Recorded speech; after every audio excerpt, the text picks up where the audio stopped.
गरीबी सिर्फ जेब खाली होने का नाम नहीं है। कभी कभी ये थके हुए पैरों और टूटे हुए सपनों की दास्तान होती है। सुबह की शुरुआत।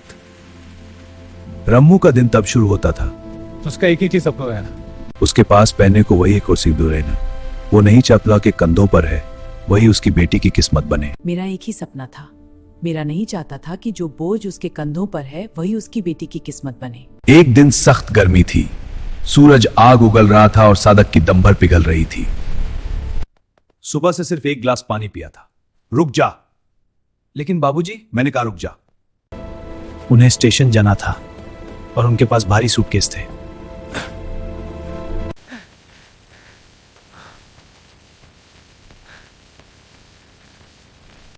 रम्मू, ये रहे पैसे। जी बाबूजी। जल्दी में हूं, अभी चलता हूं। थक गया यार, दिन भर का ये काम।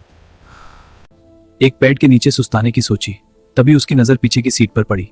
वहां एक चमड़े का बटुआ छूटा हुआ था। रम्मू ने खोलकर देखा, उसमें इतने पैसे थे जितने उसने शायद साल भर में भी नहीं कमाए होंगे।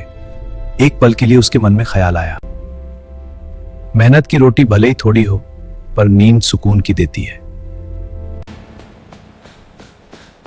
बाबूजी, रम्मू, मैं आ गया। ये तुम? बाबूजी, ये मेरी ईमानदारी थी, इसका मोल मत लगाइए। बस दुआ कीजिए मेरी बेटी पढ़ लिख कर बड़ी इंसान बने। गरीबी सिर्फ जेब खाली होने का नाम नहीं है।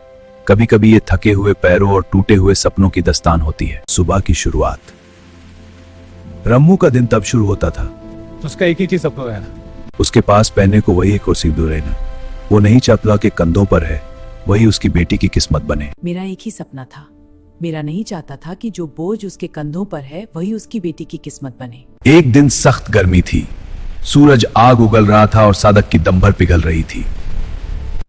सुबह से सिर्फ एक गिलास पानी पिया था। रुक जा। लेकिन बाबूजी, मैंने कहा रुक जा। उन्हें स्टेशन जाना था और उनके पास भारी सूटकेस थे।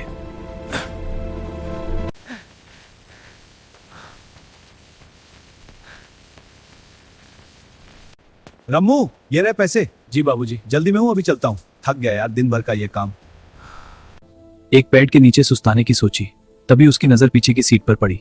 वहां एक चमड़े का बटुआ छूटा हुआ था। रम्मू ने खोलकर देखा, उसमें इतने पैसे थे जितने उसने शायद साल भर में भी नहीं कमाए होंगे। एक पल के लिए उसके मन में ख्याल आया, मेहनत की रोटी भले ही थोड़ी हो, पर नींद सुकून की देती है। बाबूजी, रम्मू, मैं आ गया। ये तुम? बाबूजी, ये मेरी ईमानदारी थी, इसका मोल मत लगाइए। बस दुआ कीजिए मेरी बेटी पढ़ लिख कर बड़ी इंसान बने।